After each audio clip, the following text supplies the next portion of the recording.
Hello everyone. मेरा नाम है Sandeep Das Gupta and welcome to achieve early. आज हम लोग एनसीईआरटी क्लास 9 हिस्ट्री का चैप्टर 2 का पार्ट 2 शुरू करने वाले हैं। प्रीवियस चैप्टर के लेक्चर्स अपलोड हो चुके हैं और मैंने क्लास 9 हिस्ट्री का एक सेपरेट प्लेलिस्ट भी क्रिएट कर दिया है।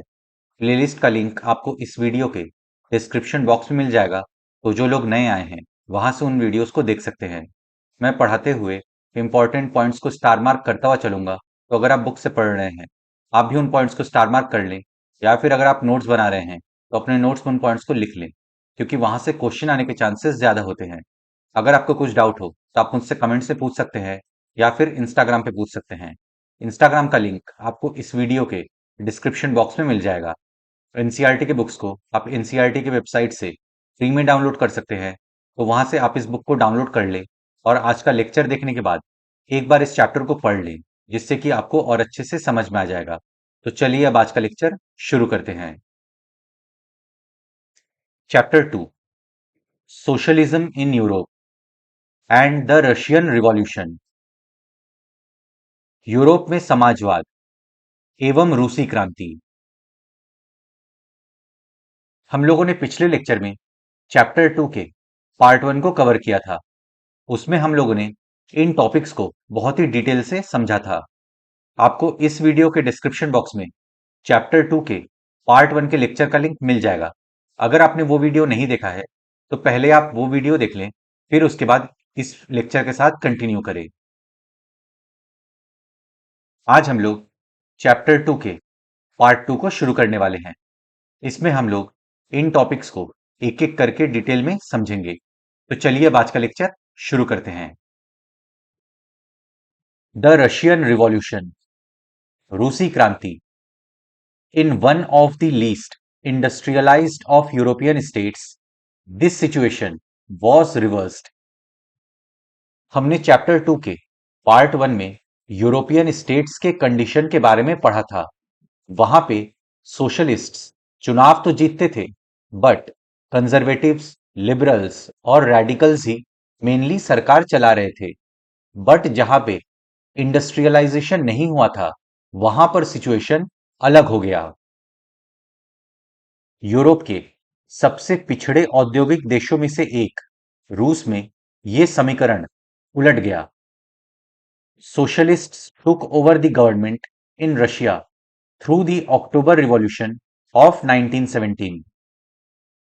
रशिया में 1917 में अक्टूबर रिवॉल्यूशन के जरिए सोशलिस्ट्स यानी समाजवादियों द्वारा सत्ता पर कब्जा कर लिया गया।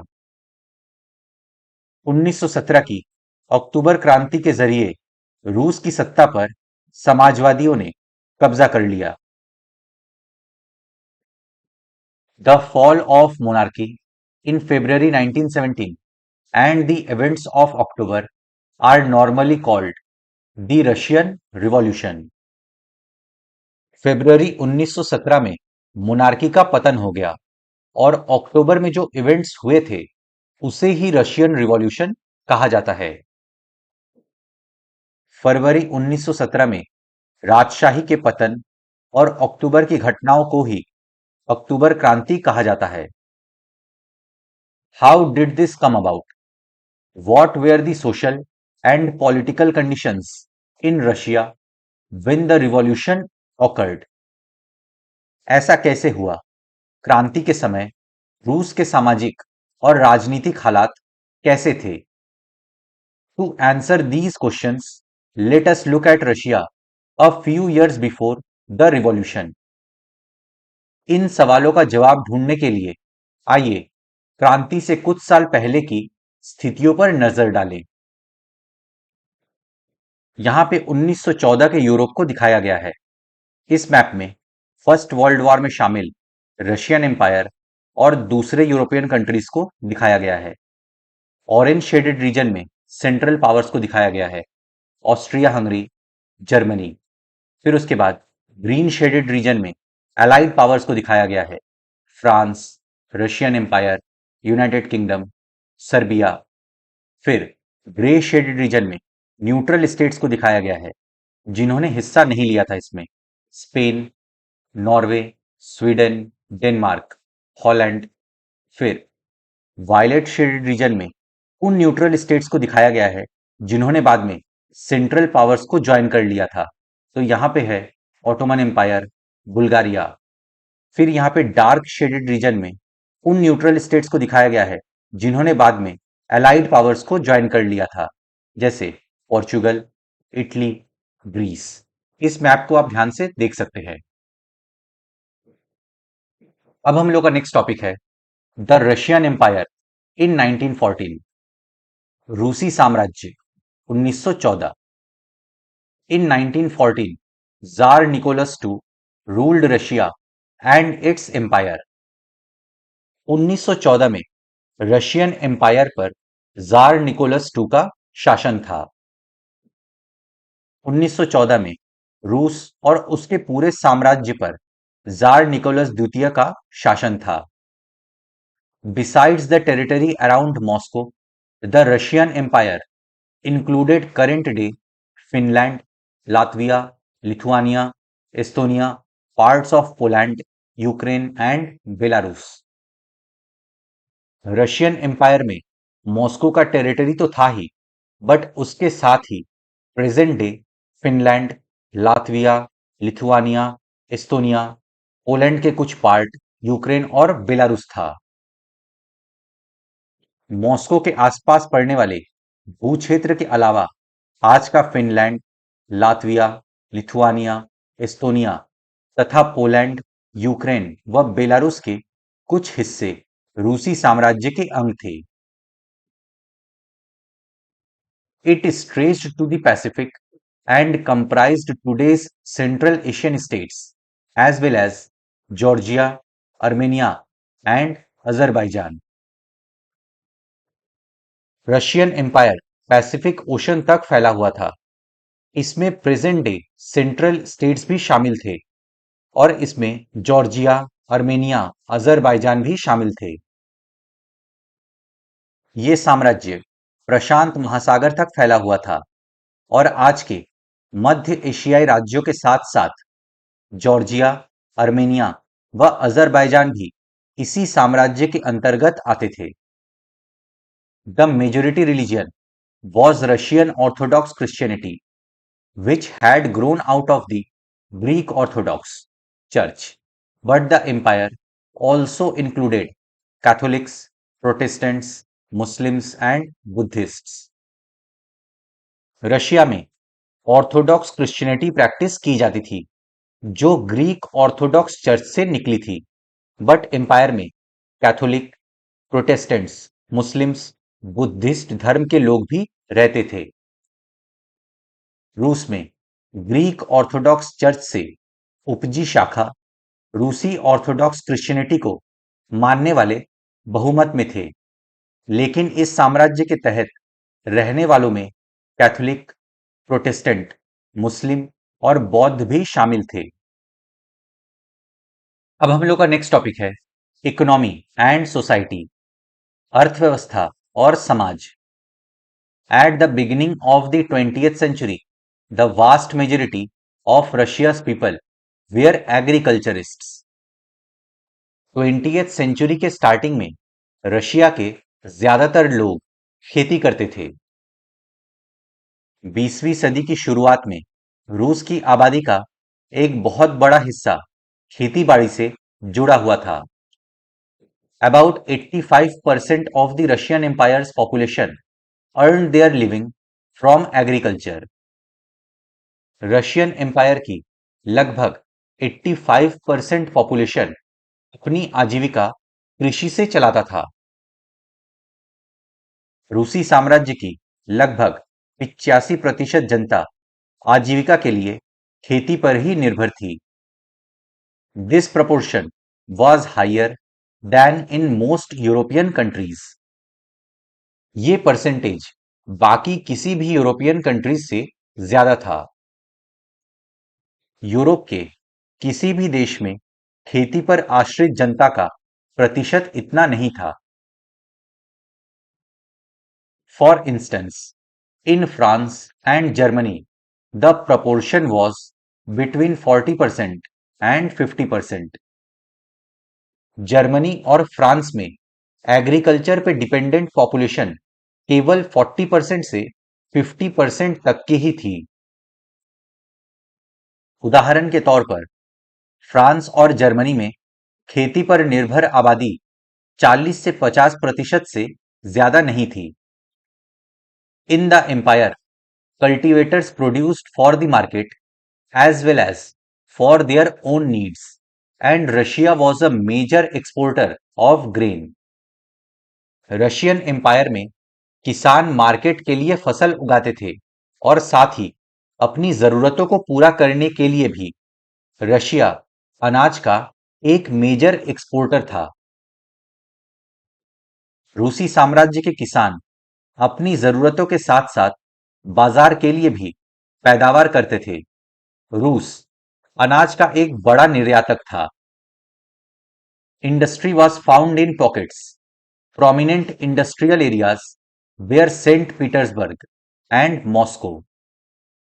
इंडस्ट्रीज ज्यादा नहीं थे। सेंट पीटर्सबर्ग और मॉस्को ही मेजर इंडस्ट्रियल रीजन्स थे। उद्योग बहुत कम थे। सेंट पीटर्सबर्ग और मॉस्को प्रमुख औद्योगिक इलाके थे। Craftsmen undertook much of the production, but large factories existed alongside craft workshops. ज्यादातर प्रोडक्शन क्राफ्ट्समैन करते थे, बट इन क्राफ्ट्समैन के वर्कशॉप्स के साथ साथ बड़े बड़े फैक्ट्रीज भी मौजूद थे। हालांकि ज्यादातर उत्पादन कारीगर ही करते थे, लेकिन कारीगरों की वर्कशॉपों के साथ साथ बड़े बड़े कल कारखाने भी मौजूद थे। Many factories were set up in the 1890s when Russia's railway network was extended and foreign investment in industry increased. बहुत सारी फैक्ट्रीज 1890s में सेटअप हुई थी जब रेलवे नेटवर्क फैला था। क्योंकि ट्रांसपोर्टेशन इजी हुआ, इंडस्ट्रीज में फॉरेन इन्वेस्टमेंट भी आया। बहुत सारे कारखाने 1890 के दशक में चालू हुए थे जब रूस के रेल नेटवर्क को फैलाया जा रहा था। उसी समय रूसी उद्योगों में विदेशी निवेश भी तेजी से बढ़ा था। Coal production doubled and iron and steel output quadrupled. Coal production double हुआ और आयरन एंड स्टील प्रोडक्शन 4 गुना हो गया। इन कारकों के चलते कुछ ही सालों में रूस के कोयला उत्पादन में 2 गुना और स्टील उत्पादन में 4 गुना वृद्धि हुई थी। By the 1900s, in some areas, factory workers and craftsmen were almost equal in number. 1900s तक कुछ क्षेत्रों में क्राफ्ट्समैन और फैक्ट्री वर्कर की संख्या बराबर हो गई।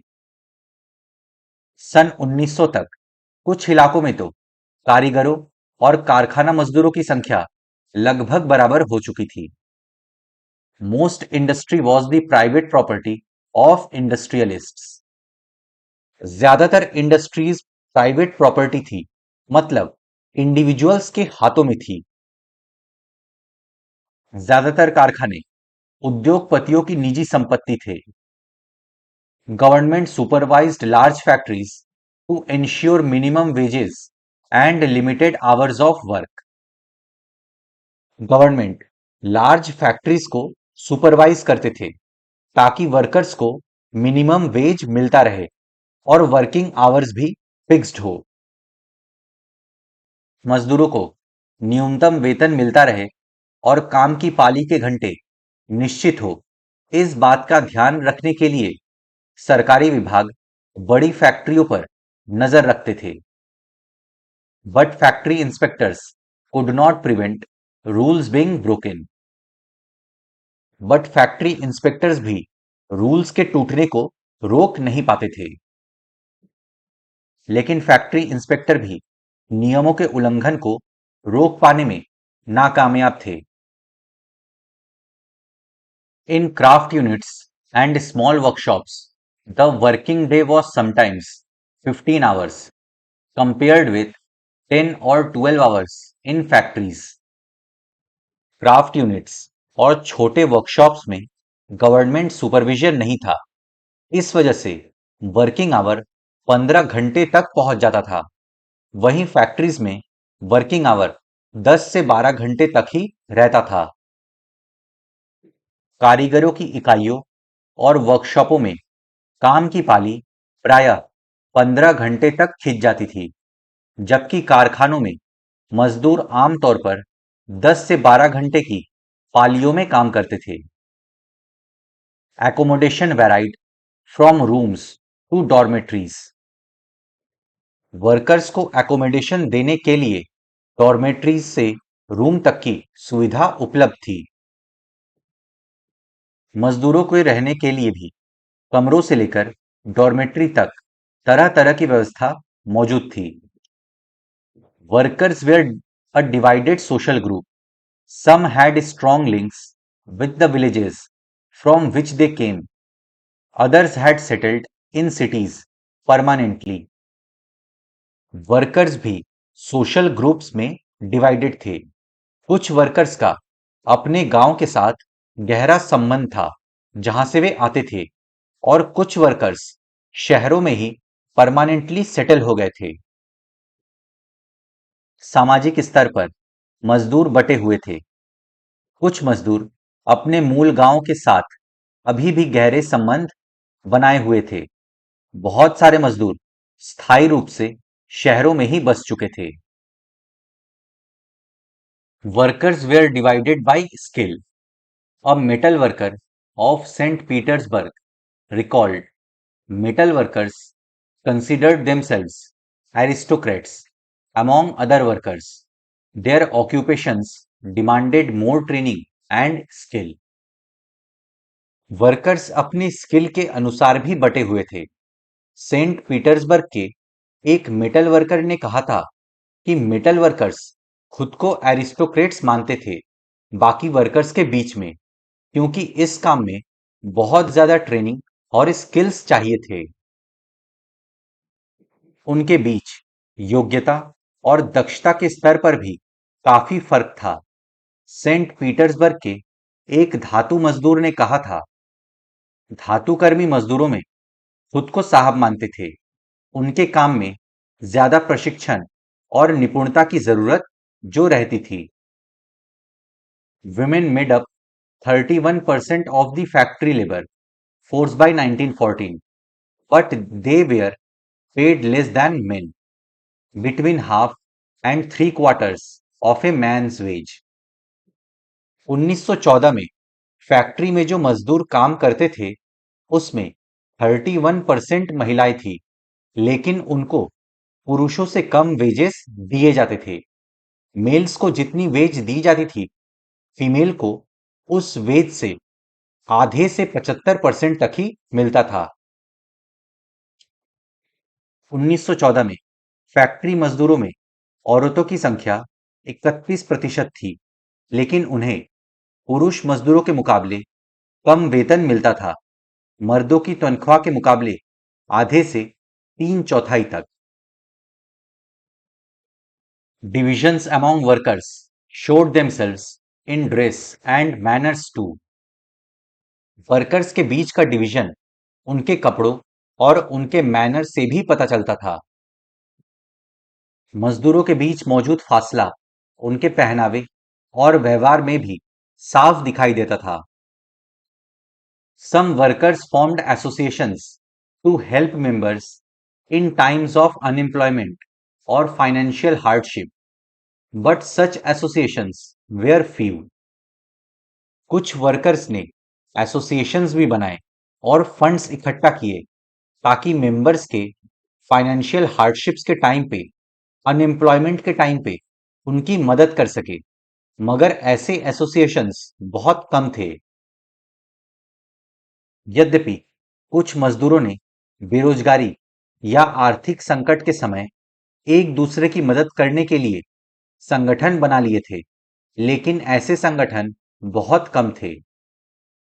Despite divisions, workers did unite to strike work when they disagreed with employers about dismissals or work conditions. Workers के बीच में डिवीजन के बावजूद जब वर्कर्स अपने मालिकों के साथ वर्किंग कंडीशंस को लेकर डिसएग्री करते थे, तब वे एकजुट होकर स्ट्राइक भी करते थे। इन विभेदों के बावजूद जब किसी को नौकरी से निकाल दिया जाता था या उन्हें मालिकों से कोई शिकायत होती थी, तो मजदूर एकजुट होकर हड़ताल भी कर देते थे। These strikes took place frequently in the textile industry during 1896, 1897 and in the metal industry during 1902.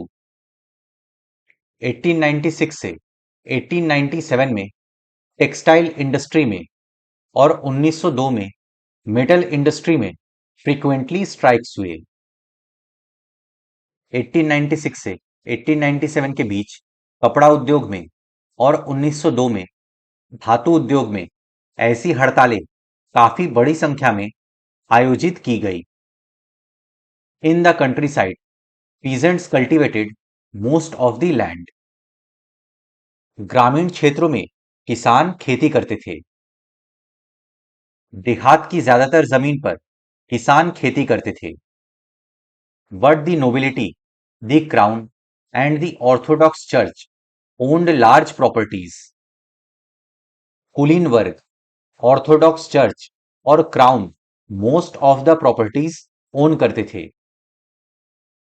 लेकिन विशाल संपत्तियों पर सामंतों, राजशाही और ऑर्थोडॉक्स चर्च का कब्जा था। Like workers, peasants too were divided, they were also deeply religious. Workers की तरह ही पीजेंट्स भी डिवाइडेड थे। पीजेंट्स धार्मिक थे। मजदूरों की तरह किसान भी बटे हुए थे। किसान बहुत धार्मिक स्वभाव के थे। But except in a few cases, they had no respect for the nobility. Most of the cases में peasants nobility की रेस्पेक्ट नहीं करते थे। इक्का दुक्का अपवादों को छोड़ दिया जाए तो वे सामंतों और नवाबों का बिल्कुल सम्मान नहीं करते थे। Nobles got their power and position through their services to the Tsar, not through local popularity. Nobles को उनके पावर और पोजीशन जार के सर्विसेज के द्वारा मिलता था, उनकी लोकप्रियता की वजह से नहीं। नवाबों और सामंतों को जो सत्ता और हैसियत मिली हुई थी, वो लोकप्रियता की वजह से नहीं, बल्कि जार के प्रति उनकी निष्ठा और सेवाओं के बदले में मिली थी। This was unlike France, where during the French Revolution in Brittany, peasants respected nobles and fought for them. France में इससे उल्टा कंडीशन था। ब्रिटनी में फ्रेंच रिवॉल्यूशन के दौरान किसान नोबल्स की रेस्पेक्ट करते थे और उनके लिए लड़े भी थे। यहां की स्थिति फ्रांस जैसी नहीं थी। मिसाल के तौर पर फ्रांसीसी क्रांति के दौरान ब्रिटनी के किसान न केवल नवाबों का सम्मान करते थे, बल्कि उन्होंने नवाबों को बचाने के लिए बाकायदा लड़ाइयां भी लड़ी। In Russia, peasants wanted the land of the nobles to be given to them. Russia में किसान चाहते थे कि नोबल से जमीन छीनकर किसानों में बांट दी जाए। इसके विपरीत रूस के किसान चाहते थे कि नवाबों की जमीन छीनकर किसानों के बीच बांट दी जाए। Frequently, they refused to pay rent and even murdered landlords. किसान लगान नहीं चुकाते थे और जमींदारों की हत्या भी कर देते थे। बहुधा वो लगान भी नहीं चुकाते थे। कई जगह तो जमींदारों की हत्या भी की जा चुकी थी। In 1902, this occurred on a large scale in South Russia, and in 1905, such incidents took place all over Russia. 1902 में साउथ रशिया में ऐसे बहुत से केसेस हुए। फिर 1905 में पूरे रशिया में ऐसे केसेस देखने को मिले। 1902 में दक्षिणी रूस में ऐसी घटनाएं बड़े पैमाने पर घटी। 1905 में तो पूरे रूस में ही ऐसी घटनाएं घटने लगी। Russian peasants were different from other European peasants in another way. Russian peasants दूसरे यूरोपियन पीजेंट से अलग थे। रूसी किसान यूरोप के बाकी किसानों के मुकाबले एक और लिहाज से भी भिन्न थे। They pooled their land together periodically and their commune mir divided it according to the needs of individual families. Russian peasants अपने जमीन को पूल कर देते थे, यानी एक कर देते थे, और कम्यून यानी मीर को सौंप देते थे। फिर कम्यून इंडिविजुअल फैमिलीज की नीड्स को देखकर जमीन किसानों में बांट देता था। यहां के किसान समय समय पर सारी जमीन को अपने कम्यून मीर को सौंप देते थे और फिर कम्यून ही प्रत्येक परिवार की जरूरत के हिसाब से किसानों को जमीन बांटता था।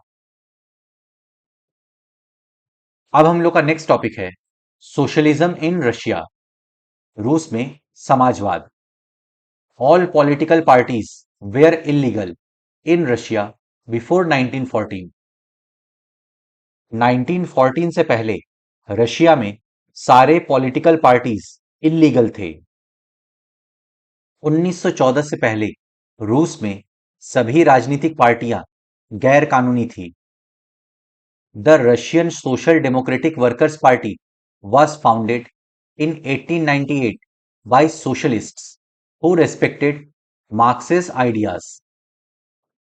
1898 में सोशलिस्ट्स ने मार्क्स के आइडियाज पे based Russian social democratic workers party का गठन किया था। मार्क्स के विचारों को मानने वाले समाजवादियों ने 1898 में Russian social democratic workers party, रूसी सामाजिक लोकतांत्रिक श्रमिक पार्टी का गठन किया था। However, because of government policing, it had to operate as an illegal organization. Government की पॉलिसीज इतनी खराब थी और गवर्नमेंट का इतना ज्यादा आतंक था कि उस वक्त की इस पॉलिटिकल पार्टी को इलीगल होते हुए भी काम करना पड़ता था। सरकारी आतंक के कारण इस पार्टी को गैर कानूनी संगठन के रूप में काम करना पड़ता था। It set up a newspaper, mobilised workers and organised strikes. इस पार्टी ने न्यूज़पेपर निकाला था, ये वर्कर्स को मोबिलाइज करते थे और स्ट्राइक भी ऑर्गेनाइज करते थे। इस पार्टी का एक अखबार निकलता था, उसने मजदूरों को संगठित किया था और हड़ताल आदि कार्यक्रम आयोजित किए थे। Some Russian socialists felt that the Russian peasant custom of dividing land periodically made them natural socialists. कुछ रशियन सोशलिस्ट्स को ऐसा लगता था कि जो किसान हैं वो आपस में समय समय पर अपनी जमीन को बांट लेते हैं, तो ये किसान नेचुरल सोशलिस्ट्स हैं। कुछ रूसी समाजवादियों को लगता था कि रूसी किसान जिस तरह समय समय पर जमीन बांटते हैं, उससे पता चलता है कि वो स्वाभाविक रूप से समाजवादी भावना वाले लोग हैं। So peasants, not workers, would be the main force of the revolution, and Russia would become socialist more quickly than other countries. Socialists को ऐसा लगता था कि किसान रिवॉल्यूशन में एक अहम भूमिका निभा सकते हैं और रशिया दूसरे देशों की तुलना में ज्यादा जल्दी सोशलिस्ट कंट्री बन जाएगा।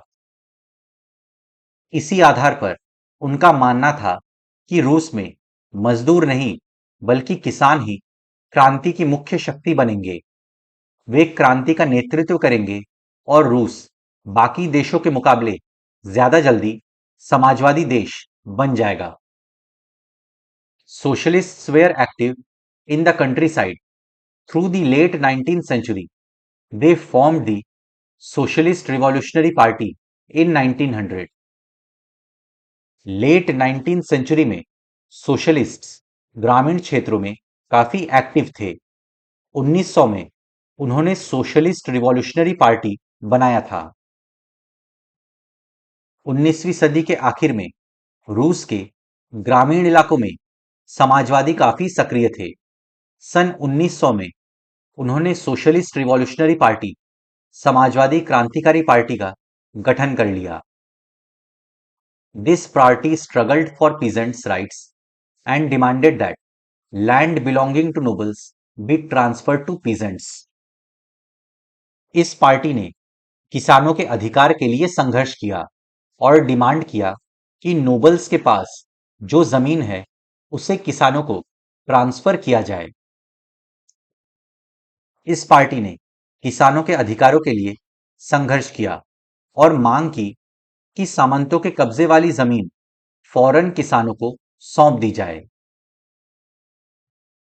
Social Democrats disagreed with socialist revolutionaries about peasants. दो पार्टीज के बीच में यहां पे असहमति दिखी। सोशल डेमोक्रेट्स और सोशलिस्ट रिवॉल्यूशनरीज ने इस बात पर डिसएग्री किया। सामाजिक लोकतंत्रवादी खेमा समाजवादी क्रांतिकारियों से सहमत नहीं था। Lenin felt that peasants were not one united group. Some were poor and others rich. Some worked as laborers while others were capitalists who employed workers. Lenin का मानना था कि किसान एक यूनिफाइड ग्रुप नहीं है, वे बटे हुए हैं। कुछ गरीब है तो कुछ अमीर हैं, कुछ मजदूरों की तरह काम करते हैं तो कुछ कैपिटलिस्ट्स थे जिनके पास दूसरे काम करने आते थे। लेनिन का मानना था कि किसानों में एकजुटता नहीं है, वे बटे हुए हैं।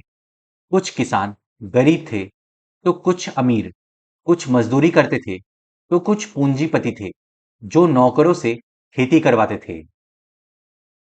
This differentiation within them, they could not all be part of a socialist movement. इस तरह के डिवीजन के वजह से सभी किसान सोशलिस्ट मूवमेंट का हिस्सा नहीं हो सकते थे। इन आपसी विभेदों के चलते वे सभी समाजवादी आंदोलन का हिस्सा नहीं हो सकते थे।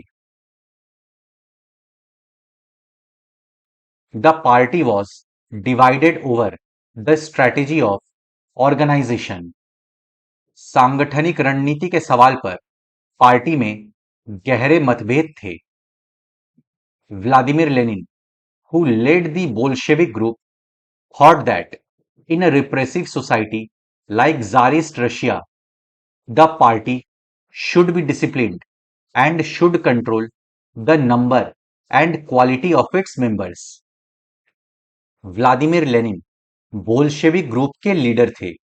उनका मानना था कि जारिस्ट रशिया जैसे रिप्रेसिव सोसाइटी में पार्टी को डिसिप्लिन्ड होना चाहिए और अपने पार्टी में नंबर ऑफ मेंबर्स कंट्रोल करना चाहिए और उनकी क्वालिटी अच्छी हो, मतलब उनमें योग्यता हो, इस बात का ध्यान रखना चाहिए। व्लादिमीर लेनिन, बोल्शेविक खेमे के मुखिया, सोचते थे कि जार शासित रूस जैसे दमनकारी समाज में पार्टी अत्यंत अनुशासित होनी चाहिए और अपने सदस्यों की संख्या व स्तर पर उसका पूरा नियंत्रण होना चाहिए। Others, Mensheviks, thought that the party should be open to all. दूसरे जो मेनशेविक्स थे, उनका मानना था कि पार्टी सबके लिए खुली होनी चाहिए, कोई भी पार्टी का मेंबर बन सकता है। दूसरा खेमा मेनशेविक मानता था कि पार्टी में सभी को सदस्यता दी जानी चाहिए। अब हम लोग का नेक्स्ट टॉपिक है अ टर्ब्यूलेंट टाइम, द 1905 रिवॉल्यूशन। उथल पुथल का समय, 1905 की क्रांति। Russia was an autocracy. Russia एक ऑटोक्रेसी था, यानी निरंकुश राजशाही था। रूस एक निरंकुश राजशाही था। Unlike other European rulers, even at the beginning of the 20th century, the Tsar was not subject to parliament. हमने चैप्टर 1 में पढ़ा था कि फ्रांस में राजा ने मान लिया था कि वो संविधान के दायरे में आता है, लेकिन रशिया में 20th सेंचुरी में भी जार पार्लियामेंट के अधीन नहीं था। अन्य यूरोपीय शासकों के विपरीत 20वीं सदी की शुरुआत में भी जार राष्ट्रीय संसद के अधीन नहीं था। Liberals in Russia campaign to end this state of affairs. Liberals ने रशिया में कैंपेन चलाया कि इस स्थिति को खत्म किया जाए। उदारवादियों ने इस स्थिति को खत्म करने के लिए बड़े पैमाने पर मुहिम चलाई। Together with the Social Democrats, the Socialist Revolutionaries, they worked with peasants and workers during the revolution of 1905 to demand a constitution. 1905 में लिबरल्स ने सोशल डेमोक्रेट्स और सोशलिस्ट रिवॉल्यूशनरीज के साथ और वर्कर्स और पीजेंट्स के साथ काम किया और संविधान की मांग की। 1905 की क्रांति के दौरान उन्होंने संविधान की रचना के लिए सोशल डेमोक्रेट और समाजवादी क्रांतिकारियों को साथ लेकर किसानों और मजदूरों के बीच काफी काम किया। They were supported in the empire by nationalists in Poland for instance and in Muslim dominated areas by jadidists who wanted modernised Islam to lead their societies. Russian empire जैसे पोलैंड में इनको नेशनलिस्ट से support मिला। मुस्लिम dominated areas में इनको जदीदिस्ट से support मिला, जो समाज में मॉडर्नाइज्ड इस्लाम चाहते थे। रूसी साम्राज्य के तहत उन्हें राष्ट्रवादियों और इस्लाम के आधुनिकीकरण के समर्थक जदीदियों का भी समर्थन मिला। Jadidists Muslim reformers within the Russian empire. Russian empire में जो मुस्लिम रिफॉर्मर्स थे उनको जदीदिस्ट्स बोला गया। जदीदी रूसी साम्राज्य में सक्रिय मुस्लिम सुधारवादी। The year 1904 was a particularly bad one for Russian workers.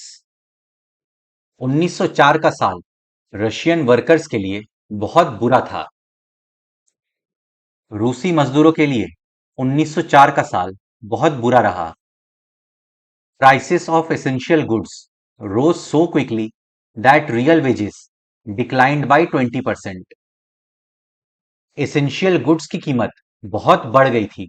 देखिए, वेजेस कम नहीं हुए थे, लेकिन वेजेस का जो वर्थ था वो गिर गया था। वेजेस 20% तक गिर गए थे। रियल वेज ये दिखाता है कि किसी व्यक्ति के वेतन से वास्तव में कितनी चीजें खरीदी जा सकती हैं। जरूरी चीजों की कीमतें इतनी तेजी से बढ़ी कि वास्तविक वेतन में 20% तक की गिरावट आ गई। The membership of workers associations rose dramatically. Associations जो चल रहे थे उसमें मेंबरशिप्स बढ़ने लगी। लोग परेशान थे, इस वजह से लोग एसोसिएशंस ज्वाइन करने लगे। उसी समय मजदूर संगठनों की सदस्यता में भी तेजी से वृद्धि हुई। When four members of the Assembly of Russian Workers, which had been formed in 1904, were dismissed at the Putilov Iron Works, there was a call for industrial action. 1904 में बने असेंबली ऑफ रशियन वर्कर्स के 4 members को Putilov iron works से निकाल दिया गया था। तब वर्कर्स ने आंदोलन छेड़ने का ऐलान कर दिया। जब 1904 में ही गठित की गई असेंबली ऑफ रशियन वर्कर्स के 4 सदस्यों को प्यूतिलोव आयरन वर्क्स से उनकी नौकरी से हटा दिया गया, तो मजदूरों ने आंदोलन छेड़ने का ऐलान कर दिया। Over the next few days, over 110,000 workers in St. Petersburg went on strike, demanding a reduction in the working day to 8 hours, an increase in wages, and improvement in working conditions. Saint Petersburg में 1,10,000 workers ने strike किया और working hours को कम करके 8 घंटे करने की मांग की और वर्किंग कंडीशंस सुधारने की भी मांग की और वेजेस बढ़ाने की भी मांग की। अगले कुछ दिनों के भीतर सेंट पीटर्सबर्ग के 1,10,000 से ज्यादा मजदूर काम के घंटे घटाकर 8 घंटे किए जाने, वेतन में वृद्धि और कार्य स्थितियों में सुधार की मांग करते हुए हड़ताल पर चले गए। When the processions of workers led by Father Gapon reached the Winter Palace, it was attacked by the police and the Cossacks. Father Gapon के नेतृत्व में वर्कर्स जब विंटर पैलेस पहुंचे तब उन पर पुलिस ने और कोजैक्स ने हमला कर दिया।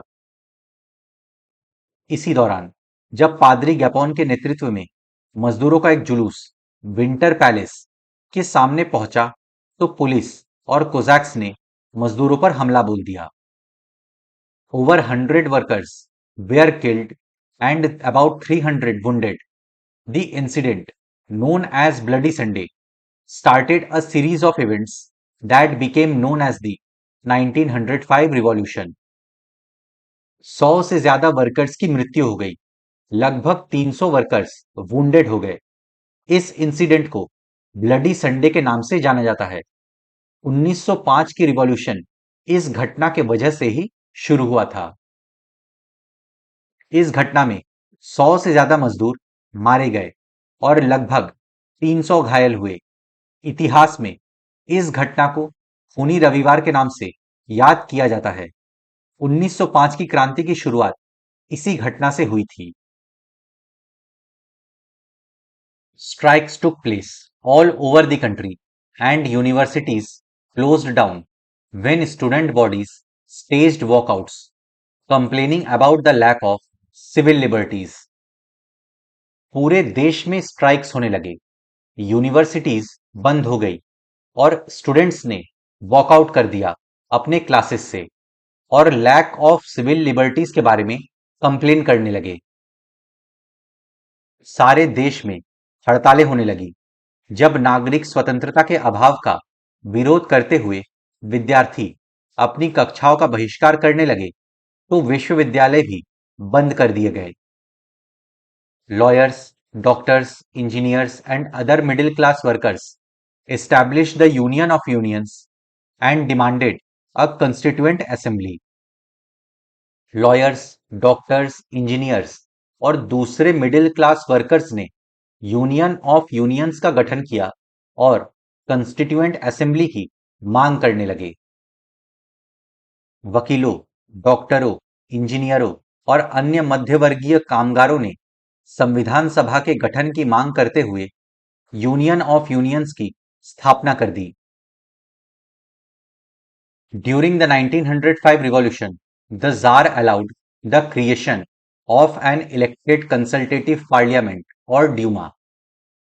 1905 के रिवॉल्यूशन के दौरान जार ने एक इलेक्टेड कंसल्टेटिव पार्लियामेंट, जिसे ड्यूमा के नाम से भी जाना जाता है, उसे अलाउ कर दिया। 1905 की क्रांति के दौरान जार ने एक निर्वाचित परामर्शदाता संसद या ड्यूमा के गठन पर अपनी सहमति दे दी। For a brief while during the revolution there existed a large number of trade unions and factory committees made up of factory workers. Revolution के दौरान कुछ दिनों के लिए फैक्ट्री वर्कर्स की बहुत सारी ट्रेड यूनियन और फैक्ट्री कमिटीज एग्जिस्ट करती रही। क्रांति के समय कुछ दिन तक फैक्ट्री मजदूरों की बहुत सारी ट्रेड यूनियनें और फैक्ट्री कमिटियां भी अस्तित्व में रहीं। After 1905, most committees and unions worked unofficially since they were declared illegal. 1905 के बाद इन फैक्ट्री कमिटीज को, ट्रेड यूनियंस को इलीगल घोषित कर दिया गया, इसलिए ये अनऑफिशियली काम करती रही। 1905 के बाद ऐसी ज्यादातर कमेटियां और यूनियनें अनाधिकृत रूप से काम करने लगी क्योंकि उन्हें गैरकानूनी घोषित कर दिया गया था। Severe restrictions were placed on political parties. राजनीतिक गतिविधियों पर भारी पाबंदियां लगा दी गई। The tsar dismissed the first Duma within 75 days and the re-elected second Duma within 3 months.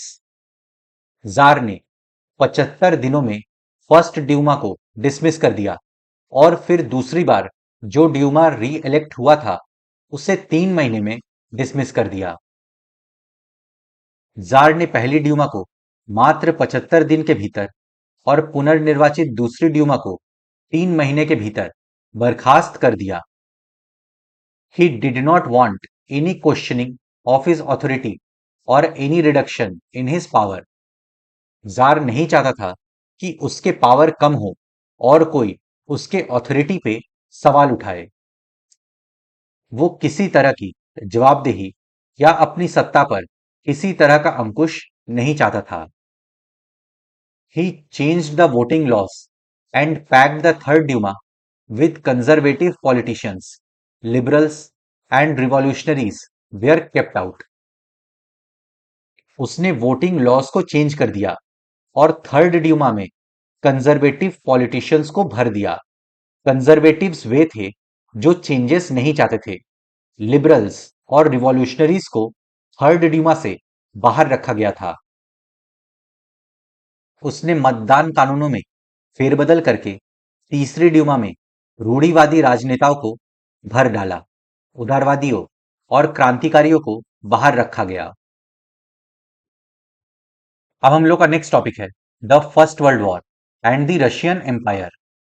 पहला विश्व युद्ध और रूसी साम्राज्य। In 1914 war broke out between two European alliances, Germany, Austria and Turkey, the Central Powers, and France, Britain and Russia, later Italy and Romania. 1914 में दो यूरोपीय गठबंधनों के बीच युद्ध छिड़ गया। एक खेमे में जर्मनी, ऑस्ट्रिया और तुर्की केंद्रीय शक्तियां थे तो दूसरे खेमे में फ्रांस, ब्रिटेन व रूस। बाद में इटली और रोमानिया भी इस खेमे में शामिल हो गए थे। Each country had a global empire and the war was fought outside Europe as well as in Europe. This was the First World War. ये सभी देश एक ग्लोबल एम्पायर थे और यूरोप के साथ साथ यूरोप के बाहर भी जंग लड़ा गया। इसे फर्स्ट वर्ल्ड वॉर के नाम से जाना जाता है। इन सभी देशों के पास विशाल वैश्विक साम्राज्य थे, इसलिए यूरोप के साथ साथ ये युद्ध यूरोप के बाहर भी फैल गया था। इसी युद्ध को पहला विश्व युद्ध कहा जाता है। In Russia the war was initially popular and people rallied around tsar Nicholas two. Russia में स्टार्टिंग में ये वॉर काफी पॉपुलर हुआ, इसे लोगों ने सपोर्ट किया और जार का साथ दिया। इस युद्ध को शुरू शुरू में रूसियों का काफी समर्थन मिला। जनता ने जार का साथ दिया। As the war continued, though the tsar refused to consult the main parties in the Duma, support wore thin. जैसे जैसे वॉर लंबा खिंच गया और जार ने ड्यूमा से कंसल्ट करना बंद कर दिया, वैसे वैसे सपोर्ट कम हो गया। लेकिन जैसे जैसे युद्ध लंबा खिंचता गया, जार ने ड्यूमा में मौजूद मुख्य पार्टियों से सलाह लेना छोड़ दिया। उसके प्रति जन समर्थन कम होने लगा। Anti German sentiments ran high, as can be seen in the renaming of St. Petersburg, a German name, as Petrograd. Anti German sentiments मजबूत होती गई और सेंट पीटर्सबर्ग, जो कि एक जर्मन नाम है, उसे चेंज करके पेट्रोग्राद कर दिया गया। जर्मनी विरोधी भावनाएं दिनों दिन बलवती होने लगी। जर्मनी विरोधी भावनाओं के कारण ही लोगों ने सेंट पीटर्सबर्ग का नाम बदलकर पेट्रोग्राद रख दिया, क्योंकि सेंट पीटर्सबर्ग जर्मन नाम था। दी Tsarina, Alexandra's German origins, and poor advisors, especially a monk called Rasputin, made the autocracy unpopular. जारिना, जो कि जार की पत्नी थी, अलेक्जेंड्रा, जर्मन ओरिजिन की थी, और उनके जो सलाहकार थे, जैसे रास्प्यूतिन, बहुत पुअर एडवाइजर थे। इन सब चीजों ने ऑटोक्रेसी को अनपॉपुलर बना दिया था। जारिना, अलेक्जेंड्रा के जर्मन मूल का होने और उसके घटिया सलाहकारों, खास तौर से रास्प्यूतिन नामक एक सन्यासी ने राजशाही को और अलोकप्रिय बना दिया। The First World war on the eastern front deferred from that on the western front. Western front और ईस्टर्न फ्रंट पे जो लड़ाई चल रही थी वो अलग अलग थी। प्रथम विश्व युद्ध के पूर्वी मोर्चे पर चल रही लड़ाई पश्चिमी मोर्चे की लड़ाई से भिन्न थी। In the west, armies fought from trenches stretched along eastern France. West में आर्मी ईस्टर्न फ्रांस के अलोंग जो ट्रेंचेस यानी खाई थे उसमें लड़ रहे थे। पश्चिम में सैनिक पूर्वी फ्रांस की सीमा पर बनी खाइयों से लड़ाई लड़ रहे थे। In the east, armies moved a great deal and fought battles, leaving large casualties. East में आर्मी बहुत अच्छे से लड़ रही थी और काफी बड़ा फासला भी तय कर लिया था, बट वो ओपन में लड़ रही थी ईस्टर्न फ्रंट पे, इसलिए बहुत सारे सोल्जर्स मारे गए थे। जबकि पूर्वी मोर्चे पर सेना ने काफी बड़ा फासला तय कर लिया था। इस मोर्चे पर बहुत सारे सैनिक मौत के मुंह में जा चुके थे। Defeats were shocking and demoralizing. Russia's armies lost badly in Germany and Austria between 1914 and 1916.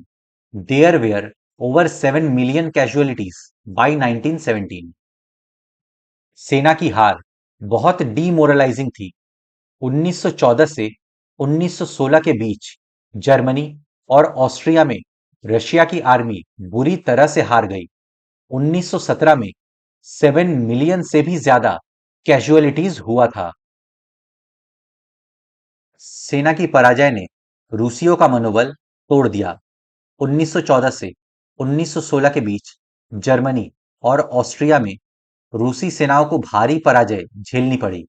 1917 तक 70 लाख लोग मारे जा चुके थे। As they retreated, the Russian army destroyed crops and buildings to prevent the enemy from being able to live off the land. Russian army ने जब retreat किया तब उसने रास्ते में पड़ने वाली बिल्डिंग्स को, क्रॉप्स को नष्ट कर दिया ताकि एनिमीज वहां पे ना रह पाए। पीछे हटती रूसी सेनाओं ने रास्ते में पड़ने वाली फसलों और इमारतों को भी नष्ट कर डाला ताकि दुश्मन की सेना वहां टिक ही न सके। The destruction of crops and buildings led to over 3 million refugees in Russia. जब रशियन आर्मीज ने बिल्डिंग्स और क्रॉप्स को नष्ट किया तो रशिया में 3 मिलियन से भी ज्यादा लोग रेफ्यूजी हो गए। फसलों और इमारतों के विनाश से रूस में 30 लाख से ज्यादा लोग शरणार्थी हो गए। The situation discredited the government and the Tsar. Soldiers did not wish to fight such war. इन सब सिचुएशंस ने जार और उसकी सरकार को अनपॉपुलर बना दिया। सोल्जर्स ने भी ऐसा वॉर लड़ने से मना कर दिया। इन हालात ने सरकार और जार दोनों को अलोकप्रिय बना दिया। सिपाही भी युद्ध से तंग आ चुके थे। अब वे लड़ना नहीं चाहते थे। The war also had a severe impact on industry. रशिया's own industries were a few in number, and the country was cut off from other suppliers of industrial goods by German control of the Baltic Sea. इस जंग का असर industries पे भी देखने को मिला। रशिया में ऐसे ही इंडस्ट्रीज बहुत कम थी और जर्मन्स का बाल्टिक सी पे नियंत्रण था। इस वजह से बाहर से भी जो इंडस्ट्रियल गुड्स आते थे उसका सप्लाई कट ऑफ हो गया था। युद्ध से उद्योगों पर भी बुरा असर पड़ा। रूस के अपने उद्योग तो वैसे भी बहुत कम थे, अब तो बाहर से मिलने वाली आपूर्ति भी बंद हो गई, क्योंकि बाल्टिक समुद्र में जिस रास्ते से विदेशी औद्योगिक सामान आते थे उस पर जर्मनी का कब्जा हो चुका था। Industrial equipment disintegrated more rapidly in Russia than elsewhere in Europe. Europe में दूसरे देशों के मुकाबले रशिया में इंडस्ट्रियल इक्विपमेंट्स जल्दी खराब होने लगे, क्योंकि रशिया में बहुत ज्यादा ठंड पड़ती थी। यूरोप के बाकी देशों के मुकाबले रूस के औद्योगिक उपकरण ज्यादा तेजी से बेकार होने लगे। By 1916, railway lines began to break down. Able-bodied men were called up to the war. 1916 तक रेलवे लाइंस टूटने लगी। एबल बॉडीड मेन यानी जिनकी सेहत अच्छी थी उनको वॉर में बुला लिया गया। 1916 तक रेलवे लाइनें टूटने लगी। अच्छी सेहत वाले मर्दों को युद्ध में झोंक दिया गया।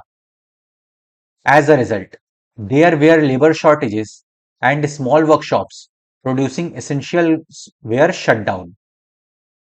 इसका असर ये हुआ कि वर्कशॉप्स में लेबर शॉर्टेज हो गया और जिन वर्कशॉप्स में एसेंशियल गुड्स बनते थे वो बंद होने लगे।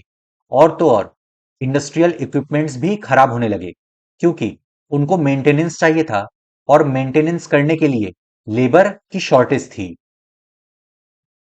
देश भर में मजदूरों की कमी पड़ने लगी और जरूरी सामान बनाने वाली छोटी छोटी वर्कशॉप्स ठप्प होने लगी। Large supplies of grain were sent to feed the army और the people in the cities. Bread and flour became scarce. ज्यादातर अनाज आर्मी को भेज दिया जाता था। सिटीज में ब्रेड और फ्लोर की कमी हो गई। ज्यादातर अनाज सैनिकों का पेट भरने के लिए मोर्चे पर भेजा जाने लगा। शहरों में रहने वालों के लिए रोटी और आटे की किल्लत पैदा हो गई। By the winter of 1916, riots at bread shops were common. 1916 के विंटर में ब्रेड शॉप्स पे दंगे होने लगे। 1916 की सर्दियों में रोटी की दुकानों पर अक्सर दंगे होने लगे। तो फ्रेंड्स, इसी के साथ हम लोग का चैप्टर 2 का पार्ट 2 समाप्त होता है। नेक्स्ट लेक्चर में हम लोग चैप्टर 2 के पार्ट 3 को शुरू करेंगे। मैं आशा करता हूं कि आपको सब कुछ समझ में आ गया होगा। अगर आपको फिर भी कुछ डाउट है तो आप मुझसे कमेंट्स में पूछ सकते हैं या फिर इंस्टाग्राम पे पूछ सकते हैं। अपने फ्रेंड्स के साथ इस वीडियो को शेयर करें। वीडियो पसंद आए तो लाइक करें, चैनल को सब्सक्राइब करें।